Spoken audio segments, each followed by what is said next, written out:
सूर्य भगवान के जो घोड़े हैं उन पे जाकर लिपट जाओ। सारे घोड़ों में तुम काले काले नाग हो, तुम लिपट जाओगे तो घोड़े सफेद से कैसे हो जाएंगे, दिखने में काले हो जाएंगे। अब सारे सांप गए कद्रू के बेटे और जाकर सारे सूर्य भगवान के घोड़ों में लिपट गए। और कद्रू ने विनीता को बुलाया, यहाँ आओ, देखो सारे घोड़े काले हैं, तुम शर्त हार गई, अब तुम जीवन भर मेरी गुलामी करो। ये दोनों कश्यप की पत्नी थी, मतलब दोनों एक ही पति की पत्नी थी। और कद्रू ने विनीता पर बड़ा अत्याचार किया, गुलाम बना लिया, खाने को रोटी नहीं देती, कपड़े पूरे धुलवाती है, घर का पोंछा झाड़ू करवाती, सारा काम, और बहुत तंग करती है। एक दिन अपनी माता से मिलने गरुण जी आ गए। गरुण जी ने देखा माँ बड़ी दुबली पतली हो रही हो, बात क्या है? तो माँ ने कहा, बेटा तेरी सौतेली तेरी माँ ने अपने बेटों को नांगों को लपेट दिया और हमें झूठा बना दिया, हमें गुलाम बनाकर सेवा करवाती है, खाने को कुछ देती नहीं है, बेटा तुम करो। गरुण जी को बड़ा गुस्सा आया, मेरी माँ पर अत्याचार किया, मैं सारे सर्पों को खा जाऊंगा। तब से गरुण जी, जबकि ये दोनों भाई भाई हैं, गरुण और सर्प एक ही पिता की संतान है, माँ अलग अलग है। गरुण जी को गुस्सा आया और गरुण जी ने नागों को खाना शुरू कर दिया।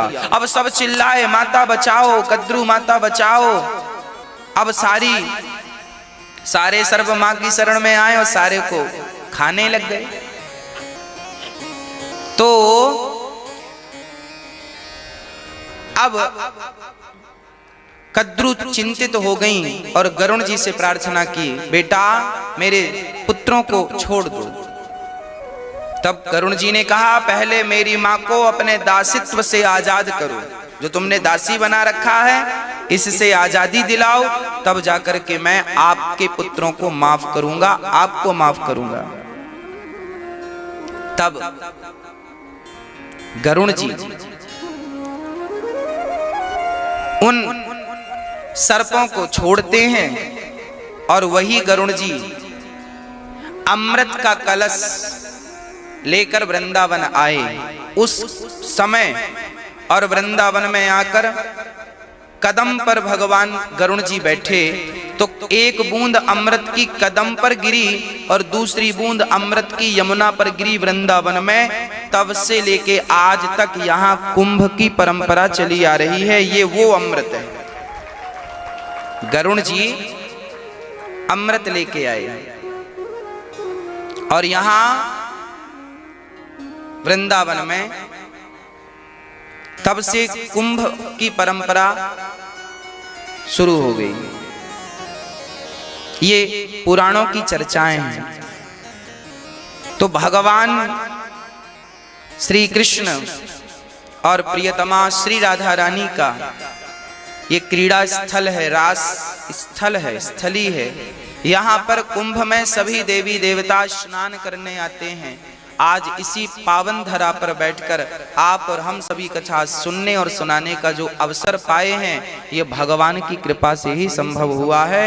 हमारी और आपकी मेहनत, हमारी और आपकी कोई काबिलियत नहीं है कि हम इस धरा पर बैठकर इस प्रकार कथा सुन सकें और सुना सकें। बोलिए कृष्ण कन्हैया लाल के।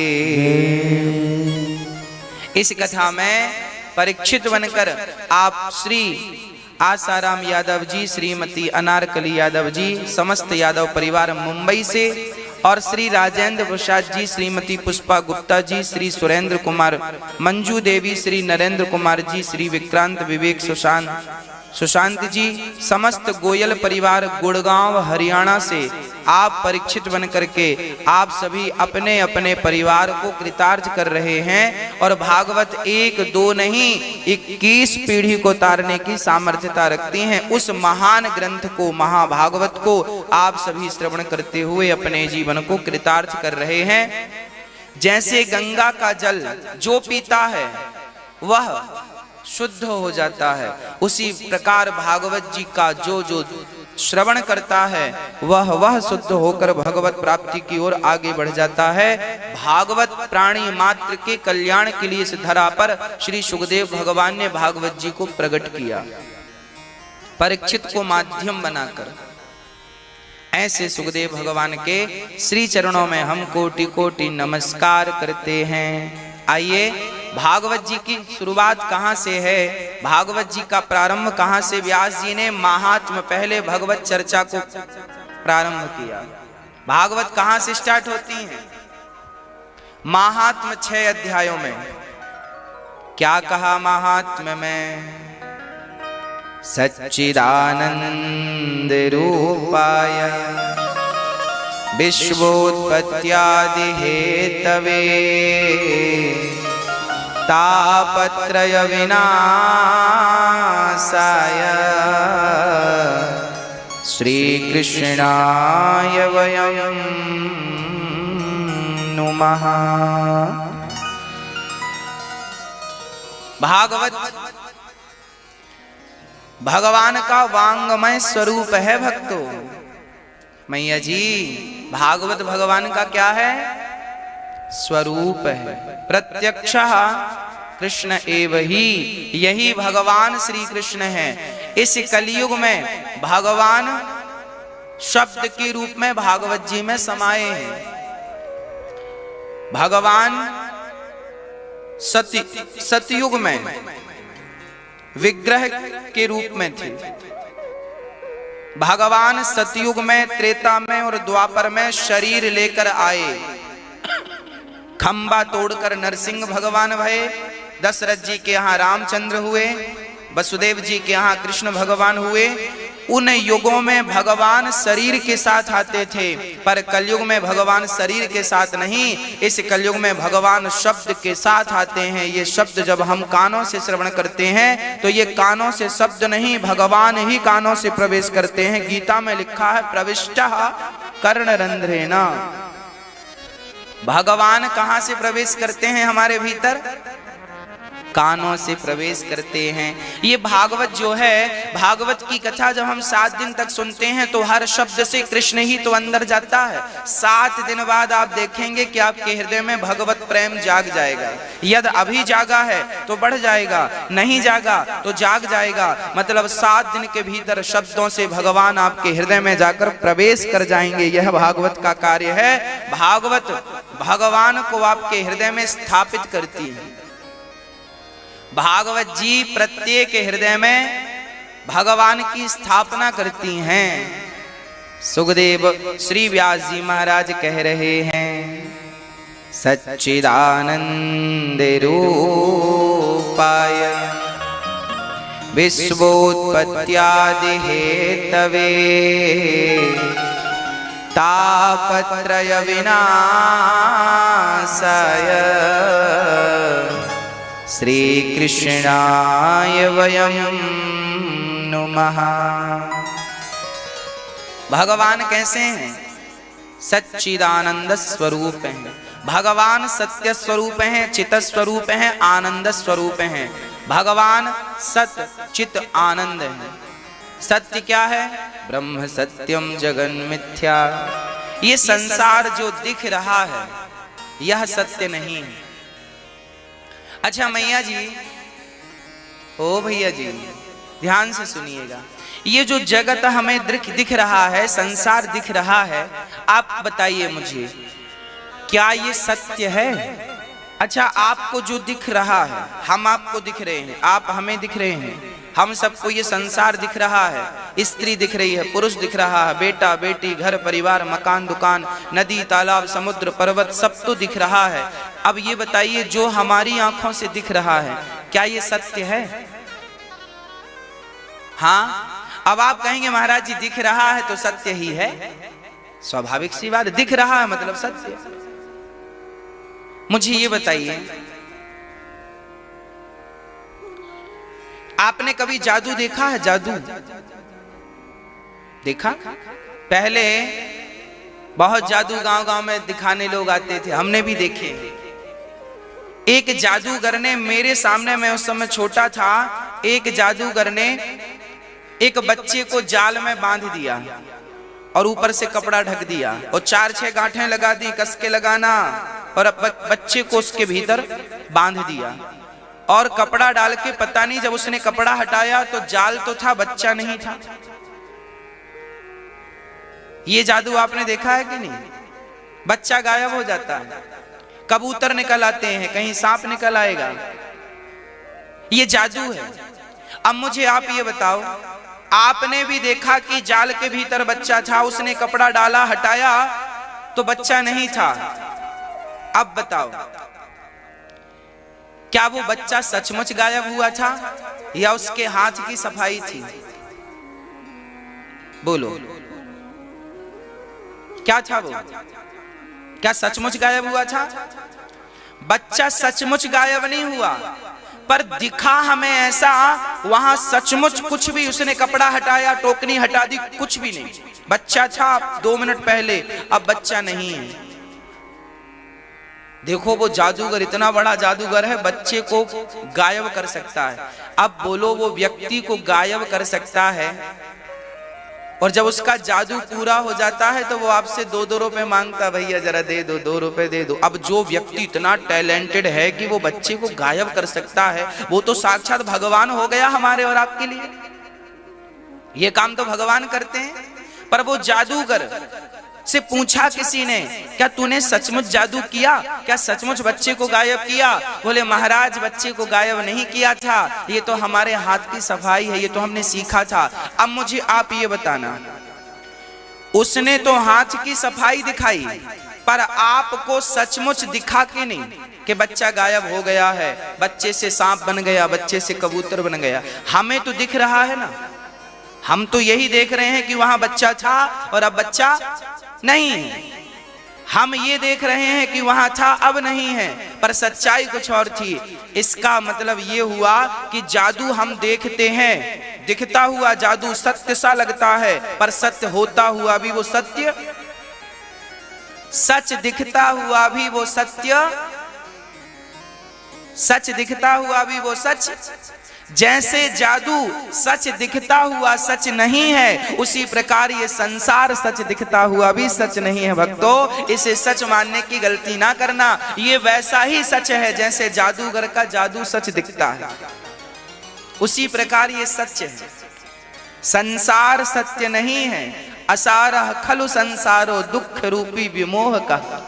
ये संसार असार है, इसमें कोई सार नहीं है। हाँ, असार है ये, जगत मिथ्या है, ब्रह्म सत्यम। फिर सत्य क्या है? बोले जादूगर अपने जादू से, हाथ की सफाई से वो सब कर रहा था। जादूगर अपने हाथ की सफाई से सब कर रहा था, उसी प्रकार सबसे बड़ा जादूगर है मेरा कृष्ण, और वही अपने हाथ की सफाई से सब कर रहा है। जो सत्य नहीं है वो भी हमें सत्य जैसा दिखाई पड़ रहा है। सबसे बड़ा जादूगर तो हमारा कृष्ण है। ये संसार जादू की तरह है, हमें लगता है ये सच है, हमें लगता है ये सच है, हमें लगता है ये सच है, हमें लगता है ये सच है। कुछ भी सच नहीं है। फिर सत्य क्या है?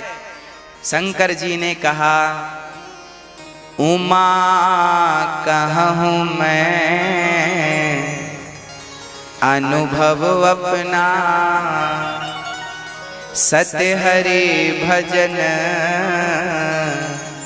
जगत सब सपना। ये संसार स्वप्न है। जैसे रात का देखा हुआ स्वप्न सुबह टूट जाता है, आंख खुलते ही रात का सपना टूट जाता है, उसी प्रकार ये दिन का स्वप्न भी जिस दिन आंखें बंद होंगी उस दिन ये भी टूट जाएगा। ना ये सत्य है देखने वाला, दिखने वाला, ना वो सत्य है जो आंख बंद करके रात को देखा था।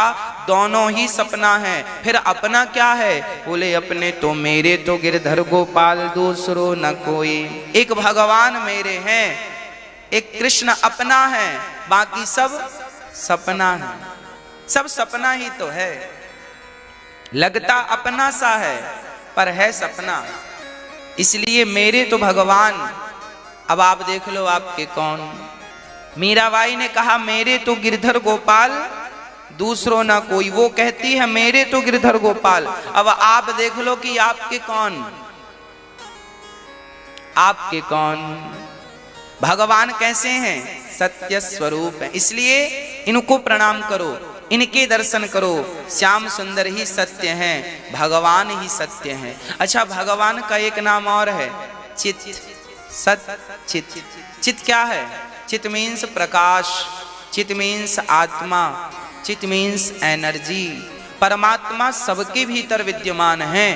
किस रूप में? आत्मा के रूप में। हम भगवान से खाली नहीं है, हमारे भीतर से भगवान निकल जाएंगे तो हम मर नहीं जाएंगे। अरे जब तक वो परमात्मा रूपी तत्व है, आत्मा है, तब तक ही तो हम जीवित हैं, तब तक ही तो आंख काम कर रही है, नाक काम कर रही है, सुनने, आंखना, देखना, चलना काम हो रहा। यदि परमात्मा निकल जाए तो हम गिर नहीं जाएंगे। जब तक परमात्मा हमारे भीतर हैं तब तक ही हमारे पास देखने की ताकत है, सुनने की ताकत है, सूंघने की ताकत है, बोलने की ताकत है। वो परमात्मा निकल गए तो हम मिट्टी हैं। मरे हुए आदमी को लोग क्या कहते हैं? मिट्टी जा रही है। हमारे यहाँ बोलते हैं क्या जा रही है? मिट्टी जा रही है। जब तक तुम्हारी आत्मा थी तब तक तुम व्यक्ति थे, इंसान थे। आत्मा निकली, तुम मिट्टी हो गए। मिट्टी होने में देर कितनी लगी? आत्मा निकल जाए लोग कहेंगे मिट्टी रखी है, मिट्टी जा रही है। बस मिट्टी हो तुम, पर बातें बड़ी बड़ी हैं, सपने बड़े बड़े हैं।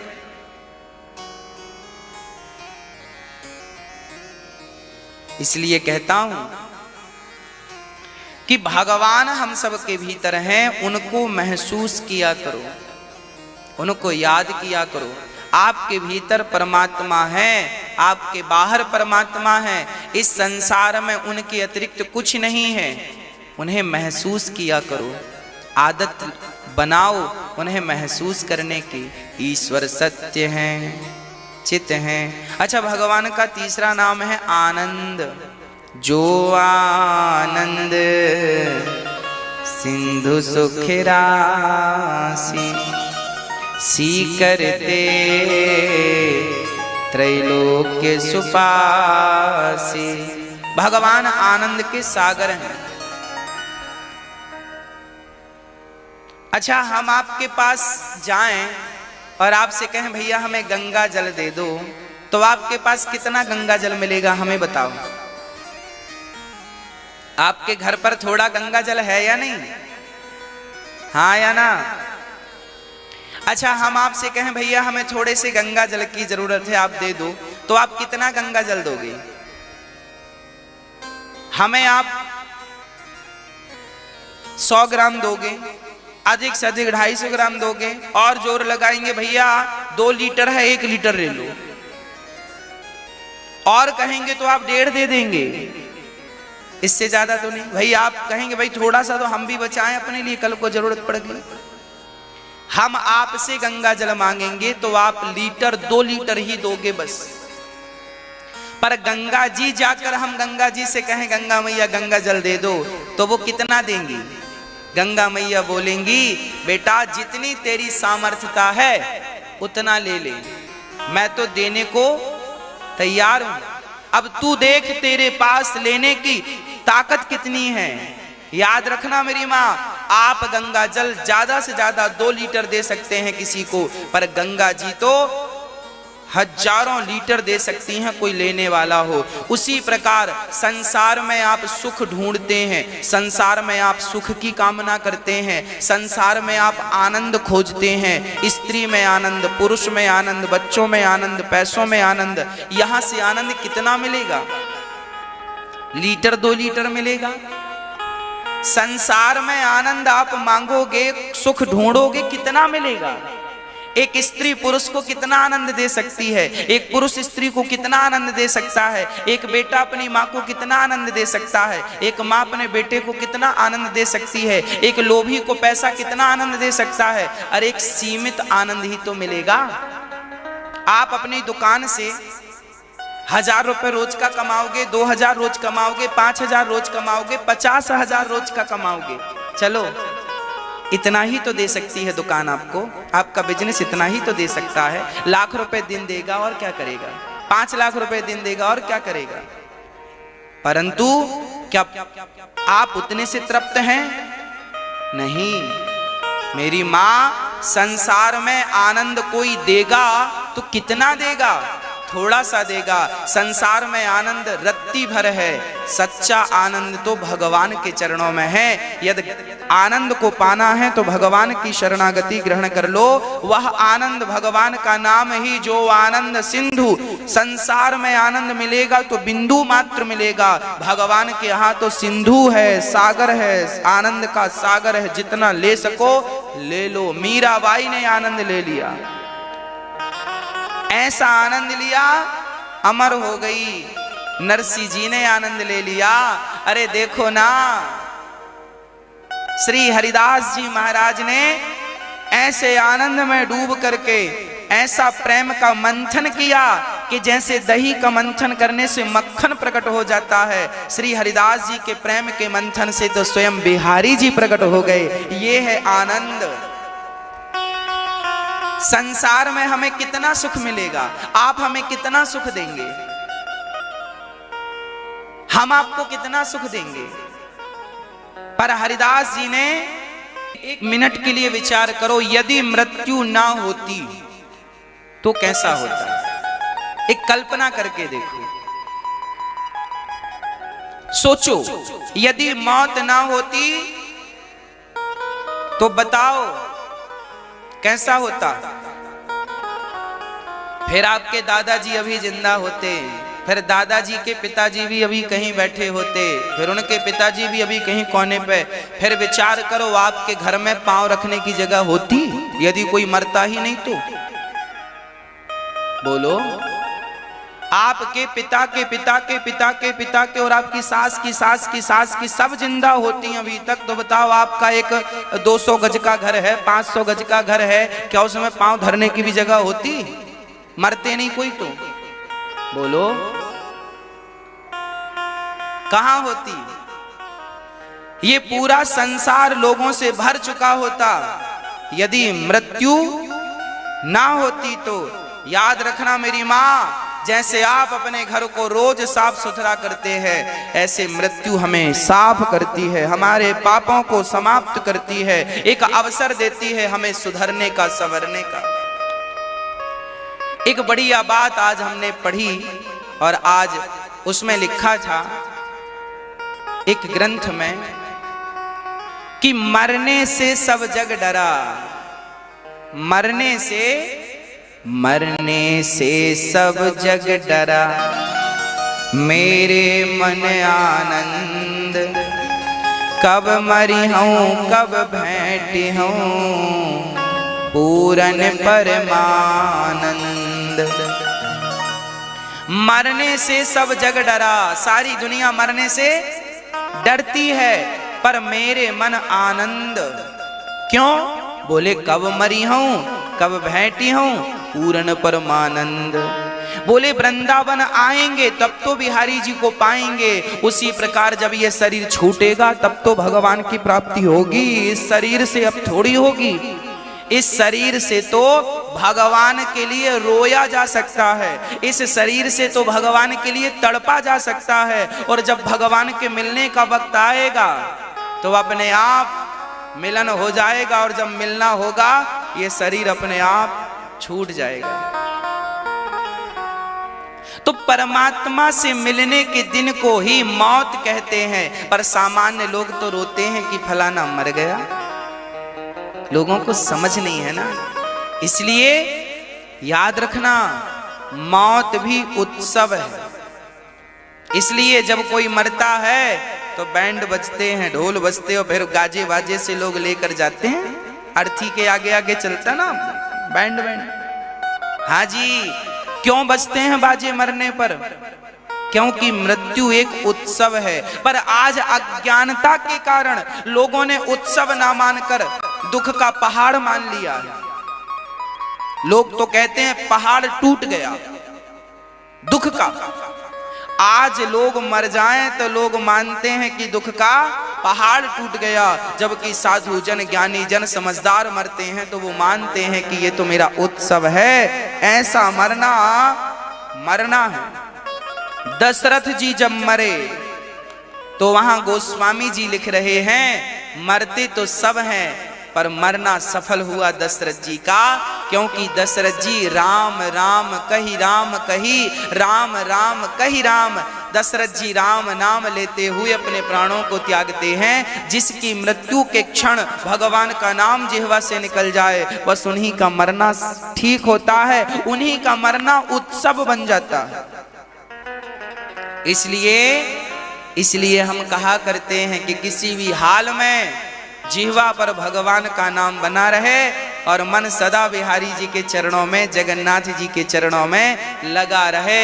एक पल के लिए आपकी आंखों के सामने सदा बिहारी जी की छवि हो, आपकी आंखों के सामने सदा राधा और कृष्ण हो, राधा और केवल राधा कृष्ण हो, सीताराम हो, लक्ष्मी नारायण हो, बस इन्हीं का दर्शन करना, इन्हीं का दर्शन करना, इन्हीं का दर्शन करना, इनका नाम लेना। अच्छा, आपको ज्यादा पसंद कौन है? राम जी ज्यादा पसंद है आपको कि कृष्ण जी, कि नारायण ज्यादा पसंद है? हाँ, डिसाइड करना कठिन है ना भाई। ये तीनों जो है ना, यह एक ही है, इनमें कंफ्यूजन ना हो कभी। हमने तो कंफ्यूजन ना हो इसलिए बात कही। एक बार तुलसीदास जी वृंदावन आए, एक बार तुलसीदास जी वृंदावन आए। अच्छा, तुलसीदास जी किनके पुजारी हैं? तुलसीदास जी किनके पुजारी हैं? राम के। वो तो राम को अपना सब कुछ मानते हैं, सीता माता को सब मानते हैं। एक बार तुलसीदास जी वृंदावन आए तो यहां आकर उन्होंने भगवान कृष्ण को प्रणाम किया, और जैसे ही प्रणाम करने लगे तो पुजारी जी ने कह दिया, तुलसी तुम तो राम के हो, फिर हमारे कृष्ण को काहे प्रणाम कर रहे हो?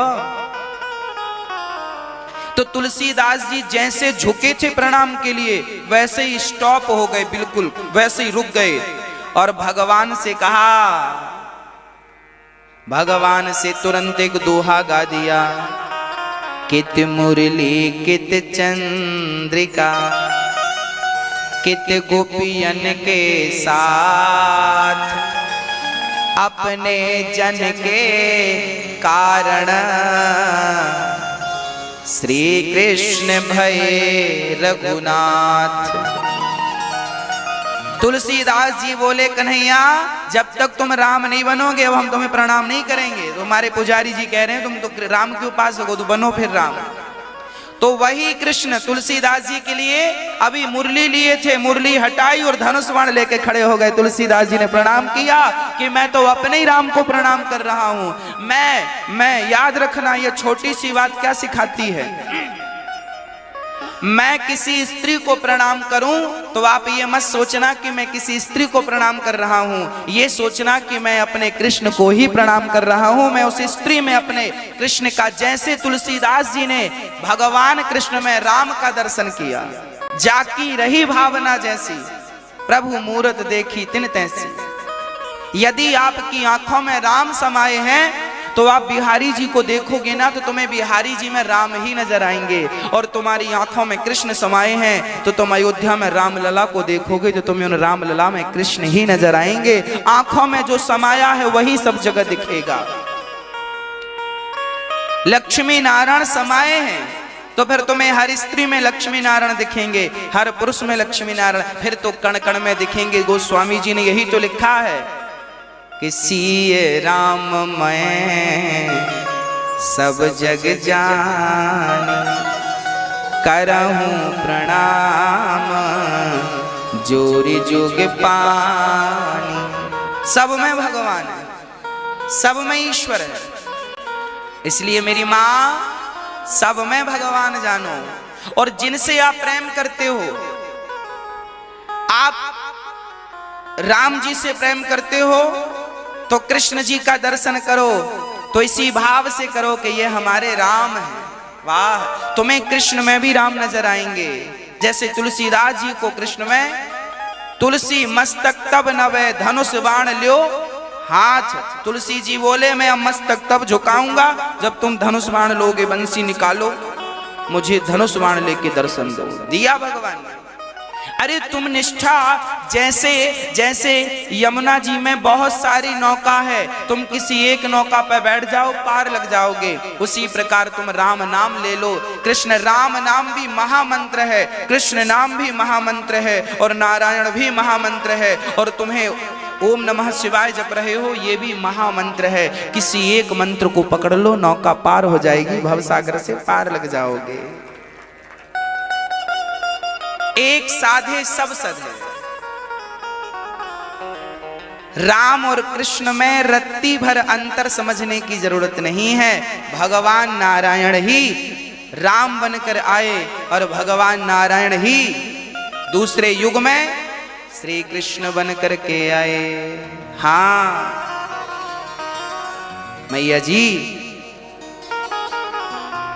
रत्ती भर अंतर स्वप्न में भी हमें नहीं देखना चाहिए, अंतर नहीं करना चाहिए। ऐसे भगवान जो विश्वोत्पत्त्यादि है तबे विश्व की उत्पत्ति पालन संहार। अब आप बताओ, मौत अच्छी है या नहीं? मृत्यु अच्छी है ना? मृत्यु बढ़िया चीज है। एक सज्जन हमसे बोले, महाराज जी आपको पता है हम जीते क्यों हैं?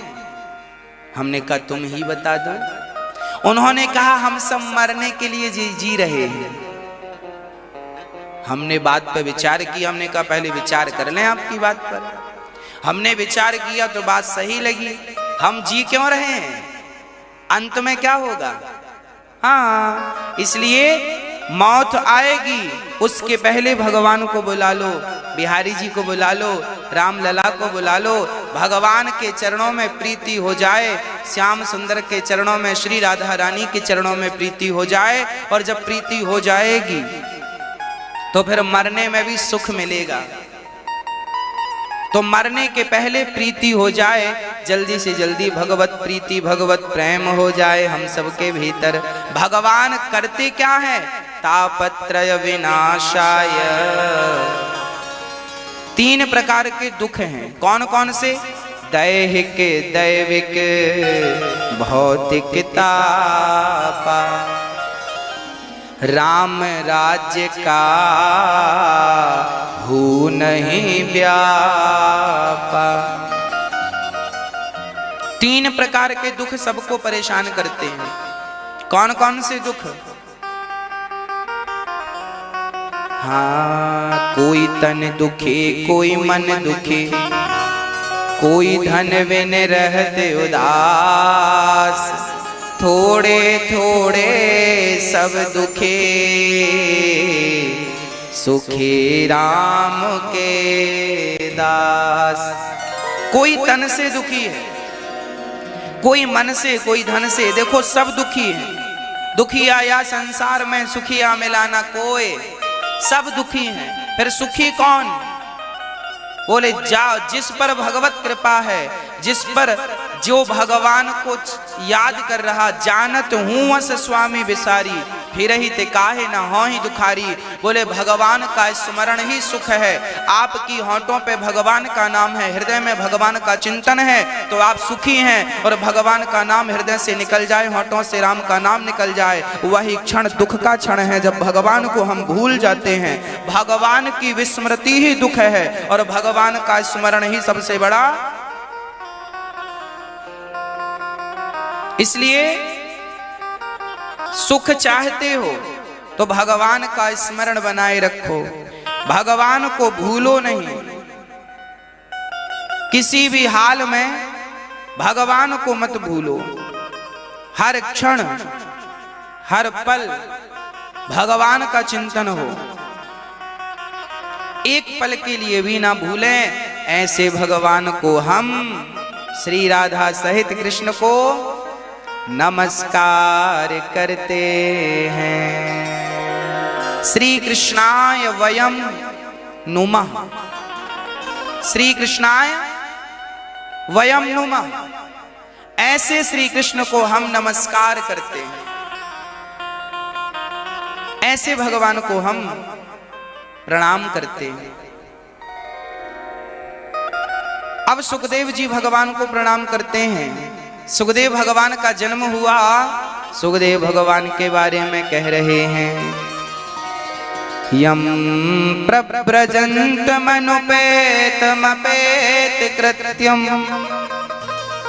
द्वैपायनो विरह कातर आजुहाव पुत्रेति तन्मयतया तरभुविने दुस्तम सर्वभूत हृदयं मुनिमानतोस्मि। सुखदेव भगवान का जन्म हुआ और जन्म लेते ही सुखदेव जी चल पड़े, घर से निकल गए। अच्छा, सुखदेव जी को ना बचपन में वैराग्य हो गया। कहां से वैराग्य? मां के गर्भ से निकले हैं और सीधा सन्यास के लिए निकले हैं। अरे ये सन्यास जन्म लेते ही क्यों? सुखदेव जी से कहा थोड़ा रुक जाओ, शादी विवाह कर लो, फिर सन्यास ले लेना, जल्दी भी क्या है। सुखदेव जी बोले ये दुनिया में जो उलझे पड़े हैं, इन्होंने यही तो सोचा था कि पहले शादी विवाह कर लें फिर निकल जाएंगे भगवान की तरफ। ऐसे उलझे कि फिर सुलझने का अवसर नहीं मिला।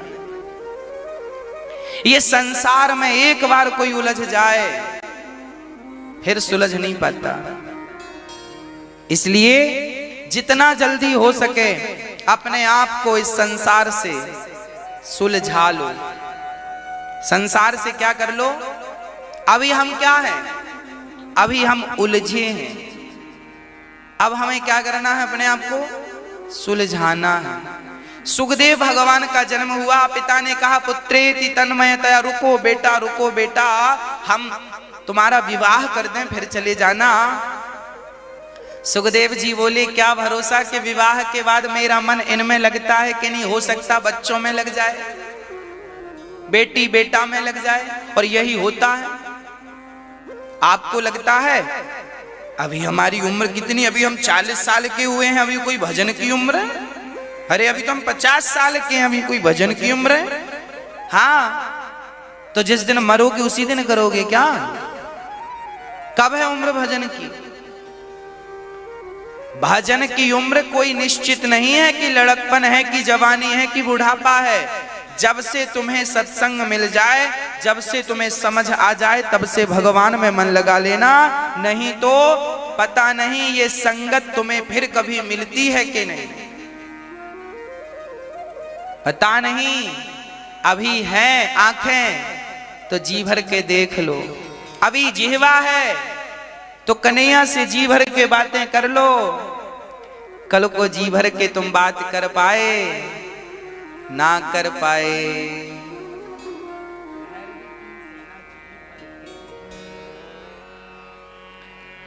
हाँ, गोपियां यही तो कहती हैं, जब श्याम सुंदर छोड़कर चले गए होगा तब हमें ये अक्ल आएगी, मेरी बात तब समझ आएगी।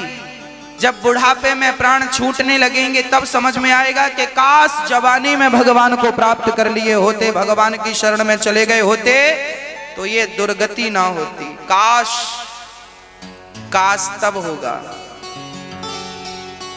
हाँ,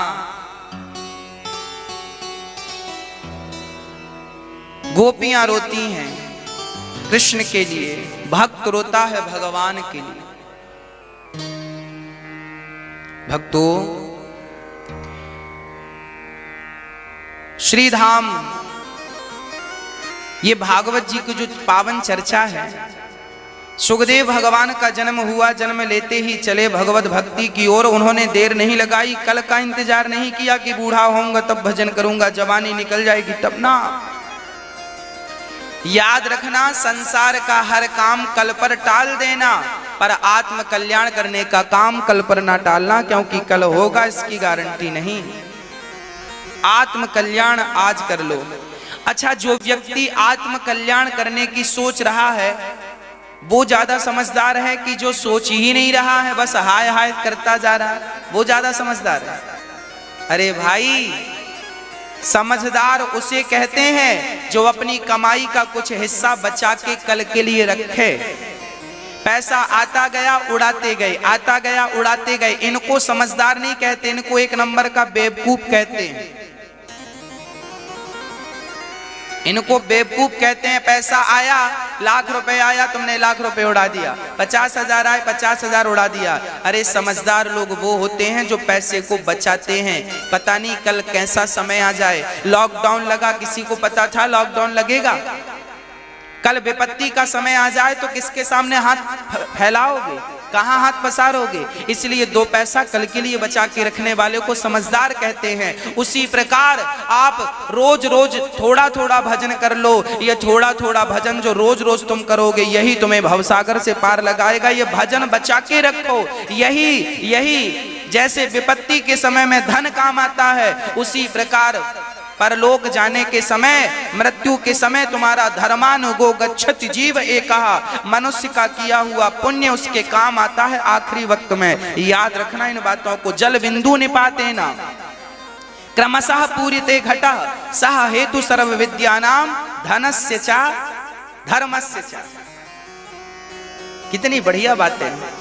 जैसे जल की एक एक बूंद से जल बिंदु निपाते ना क्रमशः पूरते घटा, जैसे जल की एक एक बूंद से क्रम से घट मतलब घड़ा भर जाता है। जल बिंदु निपाते ना क्रमशः पूरते घटा सह हेतु सर्व विद्यानाम। उसी प्रकार एक एक श्लोक पढ़ने से, एक एक चौपाई रोज याद करने से व्यक्ति विद्वान हो जाता है। इन विद्यार्थियों को समझा दो कि ज्यादा ना सही एक बात रोज सीखनी चाहिए। एक ही सब्जेक्ट रोज पुस्तक का आज पढ़ लिया, समझ लिया, कल आगे का ज्यादा ना पढ़ो। एक एक बात पढ़ो, एक एक पन्ना पढ़ो, एक एक पन्ने को समझो, एक एक सब्जेक्ट को पढ़ो, थोड़ा थोड़ा करके पढ़ो, रोज पढ़ो, रोज पढ़ो, रोज। यदि एक भी दिन नागा नहीं हुआ तुम्हारी पढ़ाई में तो लिखित में ले लो, तुम एक दिन विद्वान होगे ही होगे। तुम्हारी विद्या तुम्हें फलीभूत करेगी। जल बिंदु निपातेन क्रमशः पूरिते घटा सह हेतु सर्व विद्यानाम धनस्य च। धन के बारे में भी यही ख्याल है। धन भी रोज 2-2 रुपए अपनी कमाई से 1000 रुपए, 500 रुपए, 100 रुपए अलग रख के भूल जाओ। कल विपत्ति, भगवान ना करे कोई विपत्ति पड़ेगी तो कल ये तुम्हारे रोज का जो तुमने संग्रह किया था ये कल विपत्ति के समय में तुम्हारे काम आएगा।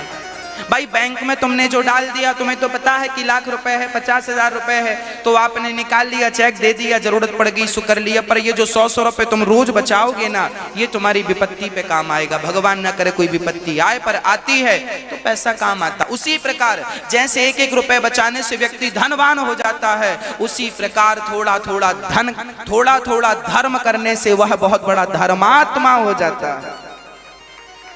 थोड़ा थोड़ा धर्म रोज करने की आदत बनाओ, थोड़ा थोड़ा पढ़ने की रोज आदत बनाओ, और थोड़ा थोड़ा धन संग्रह करने की रोज आदत बनाओ। ज्यादा ना सही 100 रुपए कमाते हो तो 10 रुपए बचा लो, काम आएगा। उड़ाओ मत। जो व्यक्ति जरूरत से ज्यादा पैसा उड़ाता है, भाई घड़े में पानी आपने भरा और 2 बड़े बड़े छेद हैं तो कितना भी भरोगे वो तो निकल जाएगा। छेद है ना, घड़े में छेद नहीं होना चाहिए, तब तो वो भरा रहेगा। आजकल के बच्चे पैसा कमाते कम हैं, आमदनी अठन्नी और खर्चा रुपया है, इसलिए तरक्की नहीं है। आजकल के बच्चों को ये समझ नहीं है, इसलिए फेल हैं। आजकल व्यक्ति की जरूरत ज्यादा बढ़ गई है। आज कमाई, आज हम समाज में देखते हैं कमाई भले ना हो पर आजकल के लोगों को बड़ी सी गाड़ी तो लेना ही है। बड़ी गाड़ी लेके आए हैं, लोन करवा ली, कर्जे से उठा लिए, पर समाज को दिखाना है हमारे पास भी गाड़ी है, कर्जे से गाड़ी उठा ली। भले वो बैंक 4 महीने बाद उठा के गाड़ी ले जाए, चलो दो। अरे भैया क्यों नहीं समझते? देखा देखी दिखावे में क्यों जीते हो, क्यों रहते हो? जितनी तुम्हारी कमाई है। आज लोगों को जीवन जीना नहीं आया मेरी माँ। यदि जीवन जीने के सही ढंग आ जाएं तो आज व्यक्ति दुखी नहीं है। कमाई आपकी जितनी है उतने में संतोष नहीं है ना।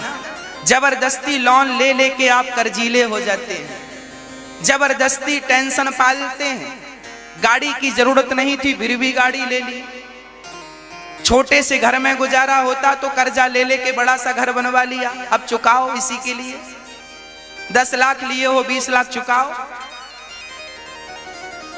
क्या जरूरत थी जब गुजारा छोटे से घर में हो रहा था। अरे शांति चाहिए ना, शांति तो केस पांडाल में शांति मिल रही है कि नहीं आपको कथा सुन के? हाँ या ना? ये तो सोने का महल नहीं है, ये तो बंगला नहीं है कि बहुत बड़ा आलीशान आपका बंगला है। शांति तो पेड़ की छांव में भी मिल जाती है। शांति पाने के लिए धन नहीं चाहिए मेरी माँ, कितनी बार समझाऊं। शांति पाने के लिए संतोष चाहिए। जब आवे संतोष धन, सब धन धूरी समान। गौधन गज धन बाज धन और रतन धन खान। कह दो इन बच्चों से अपने जरूरत से ज्यादा खर्चे ना करें, नहीं तो इनका भविष्य खतरे में चला जाएगा। जरूरत से ज्यादा अमृत भी नुकसानदायक है। अति सर्वत्र वर्जयेत, अति ना हो, नहीं तो अति होगी सो इति हो जाएगी। हाँ, अति कभी मत करना बंदे, इति तेरी हो जाएगी। बिन पंखों के पक्षी जैसी गति तेरी हो जाएगी।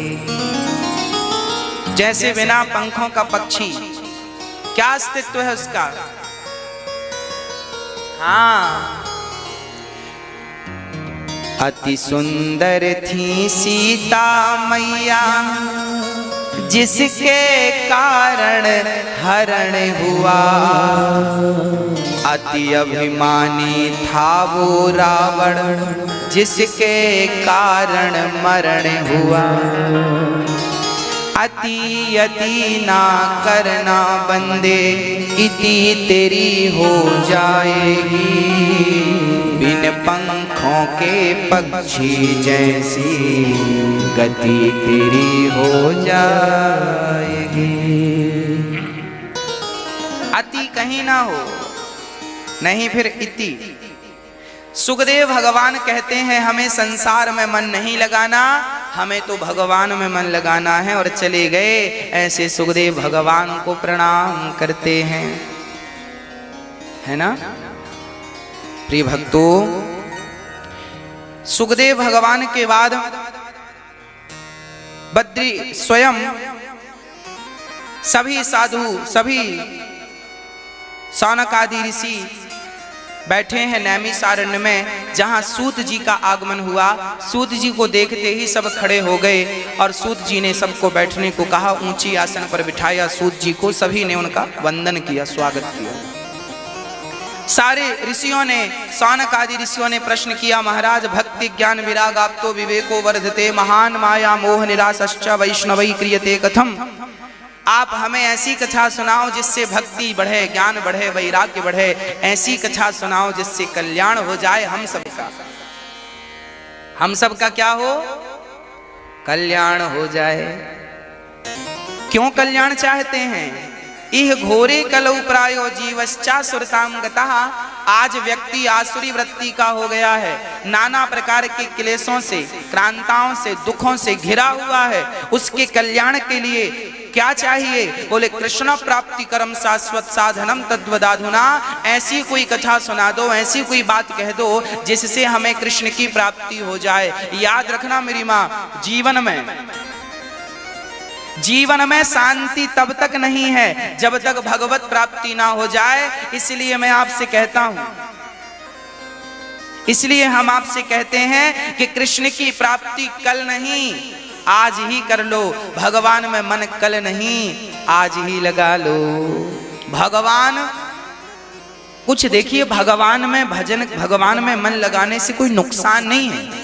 हम ये नहीं कहते तुम दिन रात उल्टा लटके रहो और राम राम जपते रहो ना, हम ये कहते हैं काम करते हुए भगवान को याद करते रहो, काम ना छोड़ो। गीता में भगवान ने स्पष्ट कहा है कर्मण्येवाधिकारस्ते, कर्म करते हुए मुझे भज, तब मैं तेरा कल्याण करूंगा।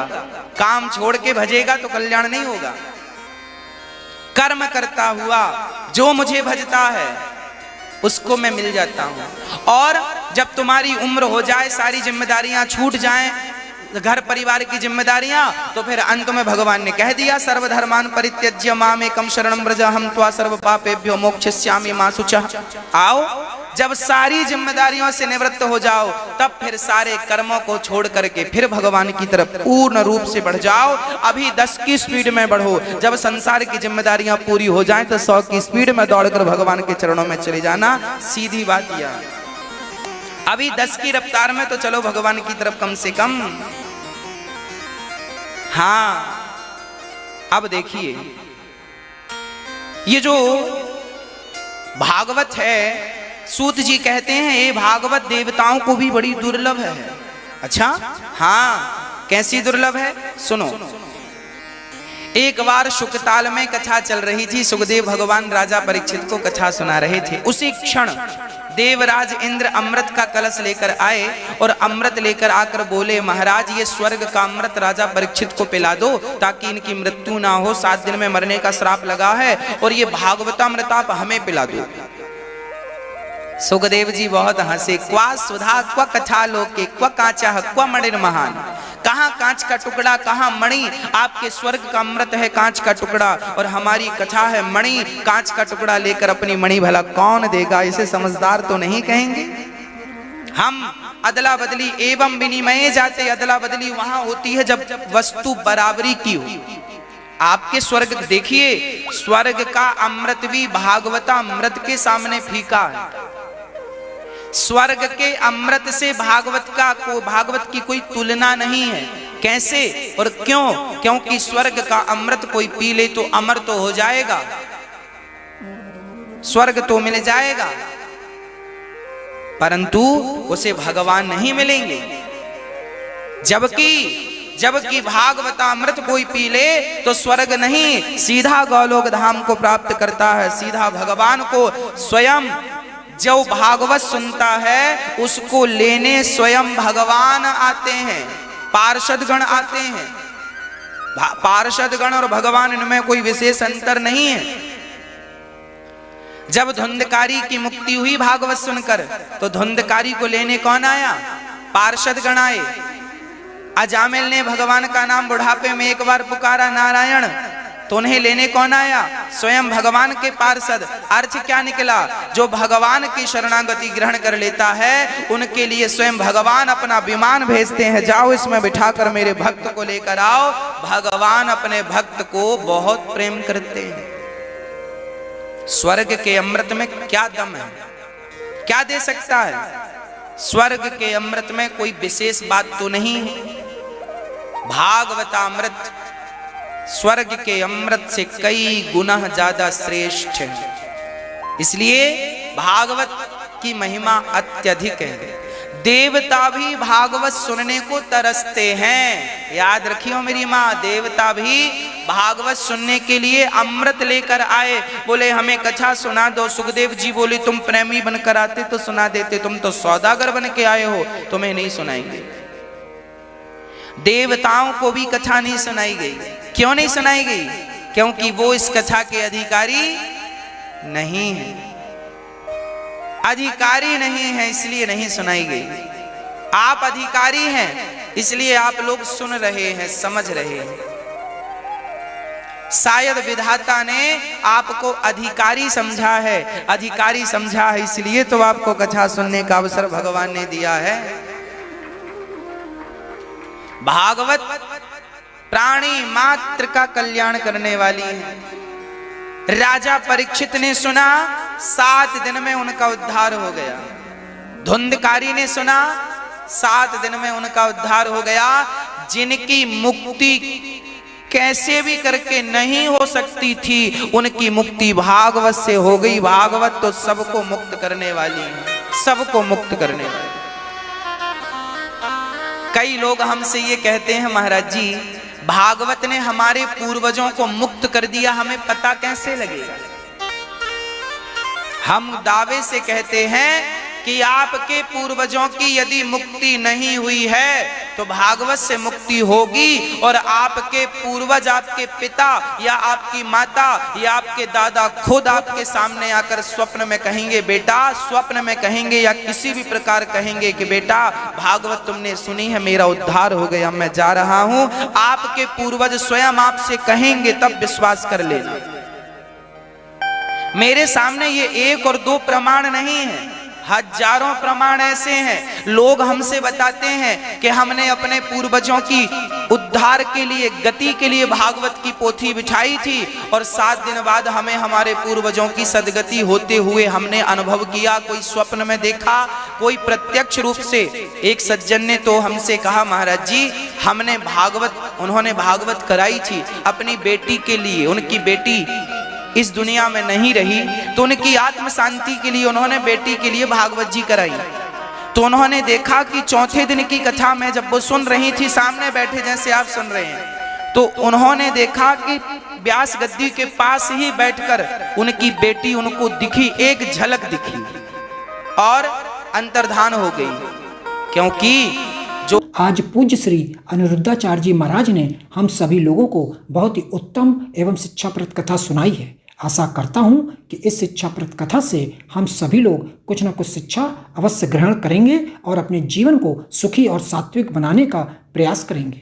मित्रों, अगर आपको यह शिक्षाप्रद कथा पसंद आई हो तो वीडियो को लाइक करें और अधिक से अधिक लोगों को शेयर भी करें, जिससे और भी लोग महाराज जी की इस शिक्षाप्रद कथा से शिक्षा लेकर अपने जीवन को सुखी बना सकें।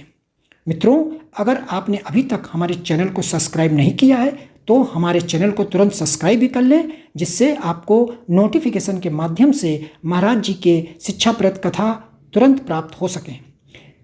मित्रों, तो कल फिर किसी शिक्षाप्रद कथा के साथ आप लोगों के समक्ष प्रस्तुत होंगे। तब तक के लिए जय श्री राधे।